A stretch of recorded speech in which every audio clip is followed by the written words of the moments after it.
Hey, I'm Scott Stewart, your host of the UpperEdge Podcast and your AI implementation expert. And today I'm joined by Joe DiBattisto of Everblak Paving. So I thought I'd do the show a little different. I asked Joe if he could actually be in the tractor on a job site, hard at work. So here's Joe in the tractor doing what he does best. Hey, Joe, welcome to the show. Hey, thanks for having me. Right on, man. Excited to talk. Let's see. So I know your story kind of started working for the union, right? As a heavy equipment operator. That's right. What made you decide to take the leap and start your own business? I wanted to take advantage of opportunities, and I wanted to do more. I wanted to accomplish more. I felt like I couldn't go anywhere any further in the union.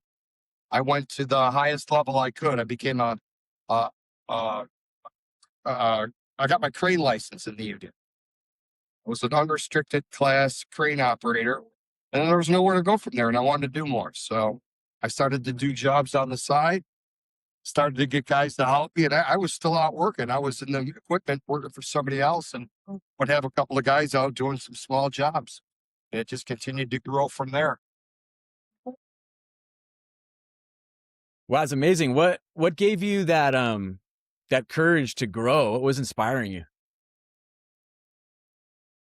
It was wanting more security in life, wanting to make more money, to be more successful for my family, for my kids, and that was what really drove me.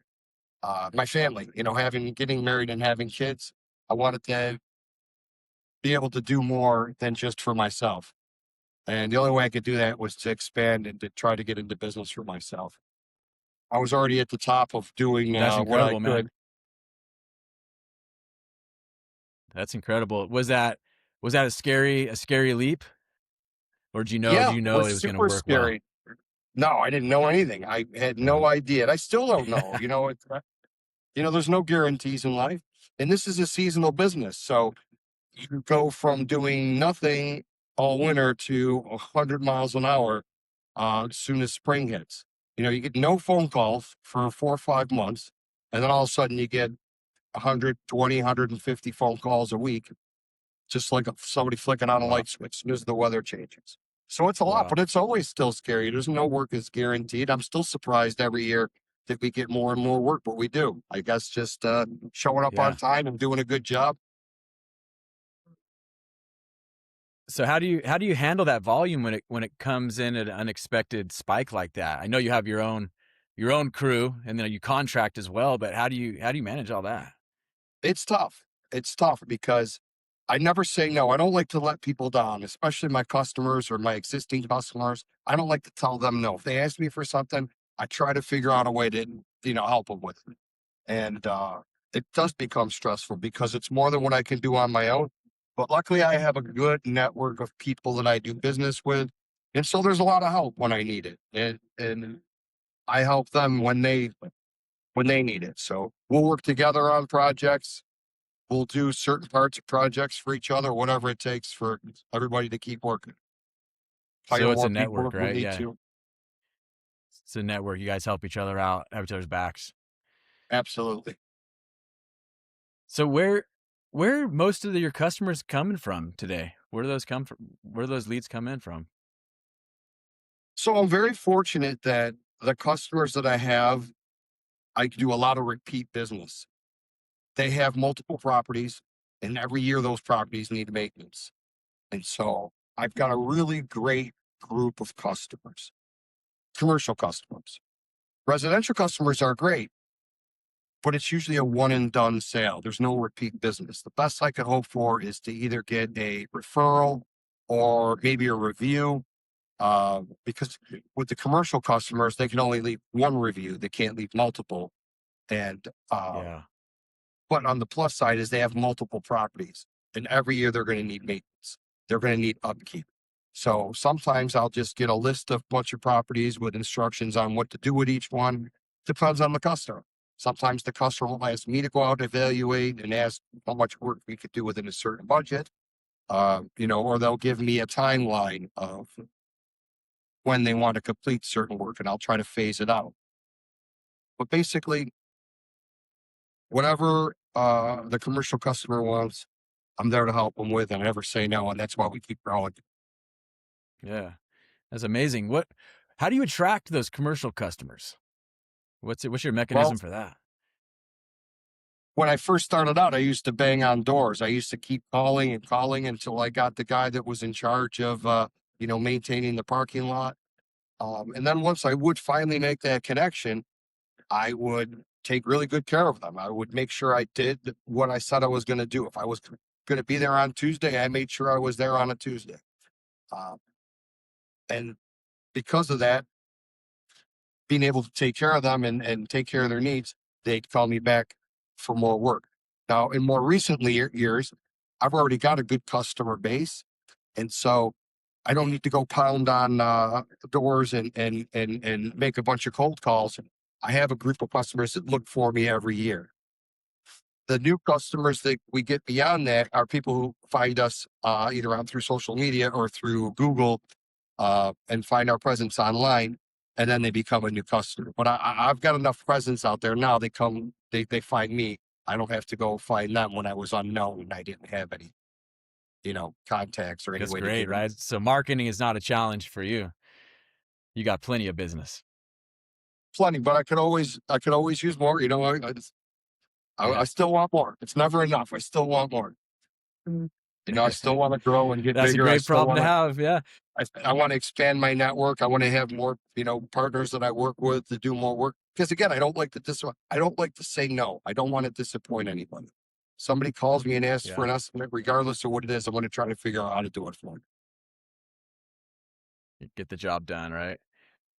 Yeah, So absolutely. what would you say is the biggest challenge right now in the business? You got plenty of customers coming in. It's What's getting the what's your work biggest done. challenge? It's getting the work Getting done. the work done. Either Yeah. finding or managing the staff to do it, or other partners that I could work with to do certain parts of the job. It's getting it done. The work is there, but it's tough to get all the staff that you need, especially since we're a seasonal business, right? We've got 120 days to make our paycheck. We've got 6 months a year. So it takes a special kind of person to do this kind of work. It's hot, it's hard labor, and it's seasonal. So it's not a full year job. They'll have to go and find work in the offices. Luckily, I got a good group of guys that can do that. But adding to that group is challenging. It's not like you just go recruit at the local college and recruit from the graduating class. Yeah. Most of the Yeah, people it's that a we whole get different are it's a different friends of ball people game. we know. It's usually people that Yeah. we already have working here that have friends that want a job. Oh, we take care of our employees too. We have a very low turnover. It's just adding more staff and then managing that's the biggest challenge.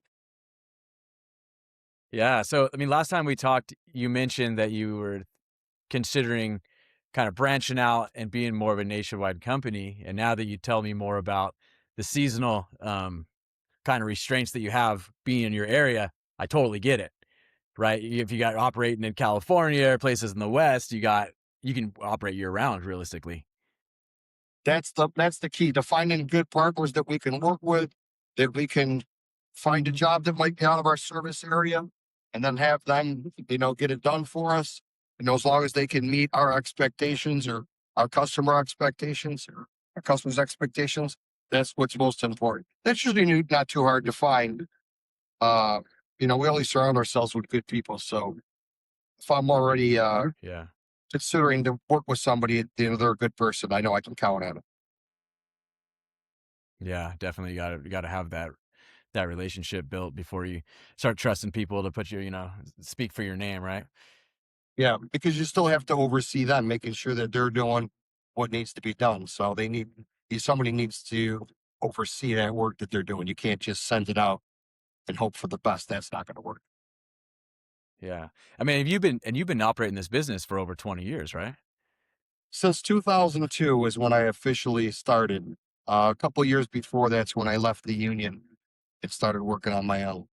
So right around 2000. So right on. So I see you worked for the union, you hit the highest pay point there, you're the top of your game. You start your own business. Now here it is almost 20 years later. and you're like, I want to expand again. You're looking for more growth, more challenge. More growth, more challenge. Yes, for sure. 100%. Yeah. We tend to work And it's farther hard. and I know it's farther hard for, away from home yeah. to And do are more you out work. on all those jobs? Yeah. I try to go on as many as I can. But I like to work, I like to work, just like my guys do. So sometimes, some days I'll find a project for me to work on, like today. Today I just took a handful of guys and worked on a project while 2 other crews went out and did their scheduled work. But if I don't have anything scheduled, I try to at least go visit every job, make sure I acknowledge all my employees, let them know I'm thankful for them doing a good job. And, and putting some FaceTime in with my customers, letting them know that I'm there, that I care about their work and that I appreciate it. So I try to show my face to them too. Because like I said, I got the same That's customers I've good. been working with. We don't tend to lose a customer. We try to make sure that Yeah. we exceed their expectations so that year after year they can count on us to do, to take Yeah. care of their work. They got a You lot of care about them. choices in those business. Yeah, there's a lot of, if Yeah. you open up, Google, you'll find a whole bunch of people doing what I do. So, I feel Yeah. grateful that they still choose me year after year when they have so many other options. Says a lot about you, man. Says a lot about you. Wh- Thanks. So thinking about expanding nationwide, what does that take? What's that going to take on your end? I think that the only way that that can happen is if I can find trusted partners to work with me to help get this work done.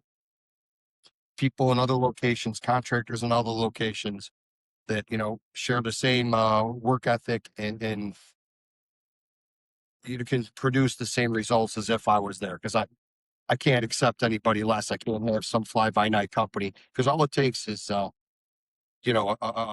bad experience to really spread and to hurt us. We don't want that. Plus, we don't want to disappoint Absolutely. anybody. Yeah, right. Yeah. And then next thing you know, you got bad reviews too, and it tarnishes what you got established back home at the same time. Yes, I Yeah. don't. I think about a saying that I heard years ago. It goes something like this: if you go and you have a good meal in a restaurant, you might tell one or two people. But if you go have a bad meal at a restaurant, you're going to tell everyone. And Isn't so that I true? always try to Yeah, I always try to think of that, Human nature, when right? I'm dealing Yeah. with us. Yeah, for real. So if I don't want to give anybody a bad experience to share with anybody, I try to make sure everybody I leaves with a good, a good experience. I don't like for any negativity to be associated with I me love it, or with man. my business or what we're doing.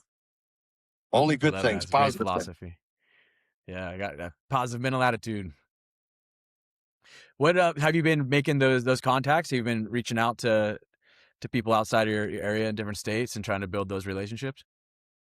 Slowly but gradually, it's time consuming because you have to start out by, calling people on the phone, and in season, they could be hard to get on the phone because they're working. A lot of small to medium sized paving businesses, they're owner operators like me. We're all probably stuck at this growth stage. We've done as much as we can uh, with what we're working with, and it's really hard to get to that next level. So for me to try to reach out to other people, I don't have a streamlined way to do that. There isn't a directory or a listing of people who are looking to, uh, work with other companies. So you have to do a lot of legwork. You have to call them on the phone. You have to vet them. You have to ask them questions. You have to go see work they've done. You have to talk to them. And it takes a lot. It's not like ordering a pizza. It's time Yeah. consuming. It's Yeah. a slow process. Well, hey, get some traveling maybe too at the same time, right? Come out to California, maybe go to Florida. Absolutely. Absolutely. I'm always looking for that. If I have a good person in an area somewhere, I don't think I'd have any trouble getting work for them. It's just making Yeah. sure that you have some of the system in place to take care of that work. Because again, I don't want to let anybody down. If somebody's looking for me to get a job done, if I have to, I'll mobilize my whole crew to wherever to get things done. We've got a job on Long Island that we're going to be doing. It's 8 hours away from home, but the customer that gives us a lot of work is asking me if I could do it for them.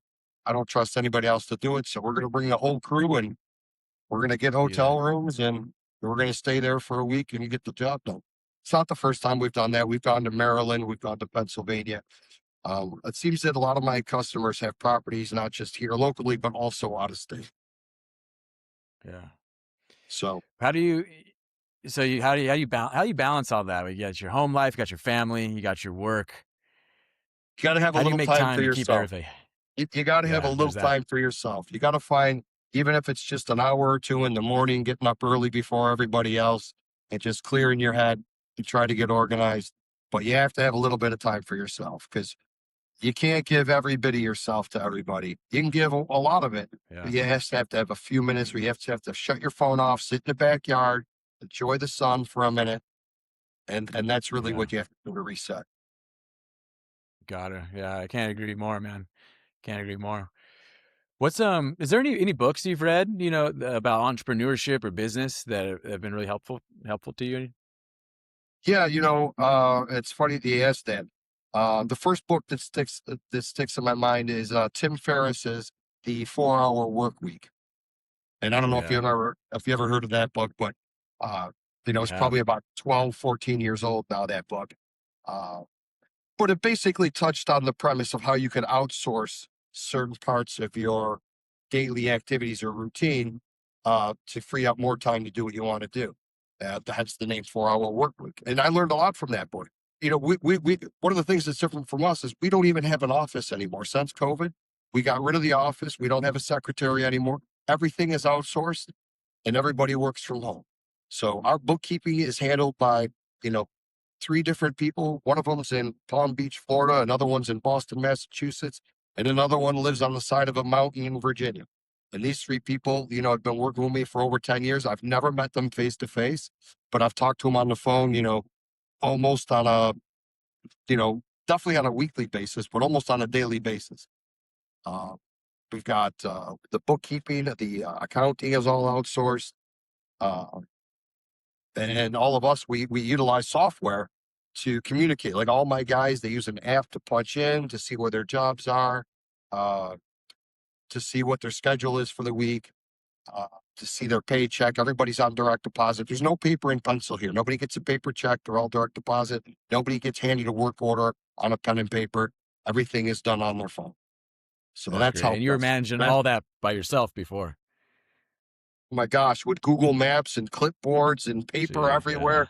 yeah. And I remember the first time that I started using this software, it was a big learning curve. Like hmm had you really had to, especially a guy that, does asphalt living for a living and is not used to computers. It takes a lot to learn the system. But once you do, it's priceless. I wouldn't go back to Yeah, the other way for nothing. So now I embrace technology. Anything I can do to help me get through my day and to be more efficient, I'm 100% for it. that's great, man. It's great to hear how well it's working for you, how much time it's saving you, how much It's saving stress me a it's ton. relieving. Saving me a ton of Hey, time. so And I got great people that work for me too. So surrounding myself with great people, employing great people who really care about what they do, that's important too. That's another way I get it done. you guys are a family, sounds like. Yeah.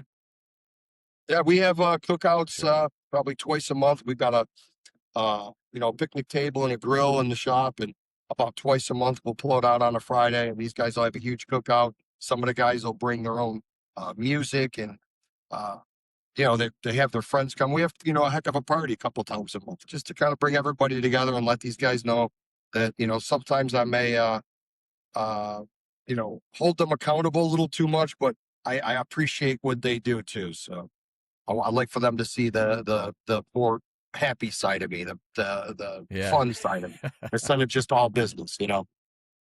Yeah. Yeah, it's a good balance. I mean, obviously they respect you, you hold them accountable and they respect that. They do good work for you. So Yeah, because I'm not that asking them shows to do for sure. anything I wouldn't do myself. Yeah. So Yeah. I've always been the same way. Lead by example. You get up there, roll up your sleeves, show them how to do it, show them what's going 100%. on. Work a little harder, even, work harder, work longer. Yeah, I Goes a don't long drive way. by at the pickup truck pointing my finger. I don't do that. I'm the one that's outside of the truck. They, a lot of times when I come on the job, they're all like, Joe's here." Not because they don't like me or don't want me there, because I'm setting the standard of what I expect for work, Yeah. and now they all have to work harder to Yeah. meet that stuff. There's no playing on your phone. There's no, there's a time for breaks, but when we're working, we need to work with no Working. distractions. Yeah, You know, definitely. Hey, a lot of so times I what's don't have to say it. A lot of times I don't even have to say anything. I just start working. Then naturally, everybody they don't want to see their boss work they harder than them. they You just do know, it, right? They just fall in a yeah. line. Yeah, I can feel that for sure. What so hey, if someone was looking to get into this business right now, this current day, what kind of advice would you give them? Just work hard. Just work Work hard hard. consistently every day. Absolutely. You've got to start getting that good customer base. And I don't care what you got to do. If you have to go knock on their door, if you have to call them, every week to check in with them, for them to give you an opportunity, if you have to go do a little something for them that you wouldn't normally do just to prove yourself, once you get Yeah. in with them, just do what you say you're going to do. It's the easiest thing that you can do that so many people don't. They don't answer the phone. They don't show up for a job. They don't do what they say they're going to do. It's the easiest thing. If you're going to be there on Tuesday, be there on Tuesday. It's so simple. Even if the day doesn't go as well, you're not 100% prepared. You're there and you're trying. And that's really what matters most. Make your customers' day easier. If you're going to go work at a strip plaza and there's a bunch of tenants there and they need to move cars, you be the one that goes there and talks to the tenants directly. Don't tell your customer that he's got to do it. The more you can take off of his plate, the easier you can make your customer's day, the more he's going to want to work with you, the more he's going to try to favor you and try to get you to be the person that's their service provider. It's as simple as that. A lot of these guys, they got a lot of things to worry about, roofs and gutters and siding and everything else. If you can make what you're doing stress-free, do that and you'll be ahead of everybody else. So easy. It's great advice. That's great advice. Words of wisdom right there. No shortcuts. Work hard. Show up. Go above and beyond. Yeah, you just do it, man. Get out there and do it. Stop talking to your friends about getting into business. Stop bouncing ideas off of people. Just do it. Stop talking and just go and do it. And pretty I soon love that. you'll be a lot farther ahead than you would have thought in no time. I would have never thought I that I love would have that, man. thought this business to be. We've got. I wish I could turn the thing around and show you. I got 20 wheel loaders over there. That 20 years ago I wouldn't think I would own one, but we've got a whole yard full of equipment and dump trucks and pickup trucks. I don't know how I do it. Sometimes I really don't. I see the payroll come across sometimes. I'm thinking, wow, it's a lot. How does that happen? You know? All right, looking Uh, back on it, go, whoa. yeah, I don't know how it happens sometimes, but you know what? I don't forget when I first started, it was me and one guy going to do small little jobs that grew into two guys, that grew into three job guys. And now we're do several $1,000,000 a year in business. It's crazy. It's amazing. It's amazing, Joe. Sure. That's amazing. Thanks. Really inspiring. Really inspiring. Thank you for taking the time to come on today, man. Is there anything else that you'd like to add before we go? Just find what you like to do in life and do it. Don't waste any time because it goes by quick. That's it. That's my It's advice. great advice. Everybody out there, take that advice. You won't regret it. You'll regret it if you don't. That's for sure. Or you'll be working for somebody else the rest of your life, which is nothing's wrong with that. That's what makes you Right? happy. Me, it didn't make me happy. I wanted to do more than that. Right on, Joe. Hey, Joe, once again, I appreciate you taking the time to come on. I know you're super busy. Um, Everybody out there, listen to Joe's words here. There's some great wisdom in there, and appreciate you all for tuning in, and I'll see you next time. I appreciate you, Scott. Thanks for the time. Have a great day.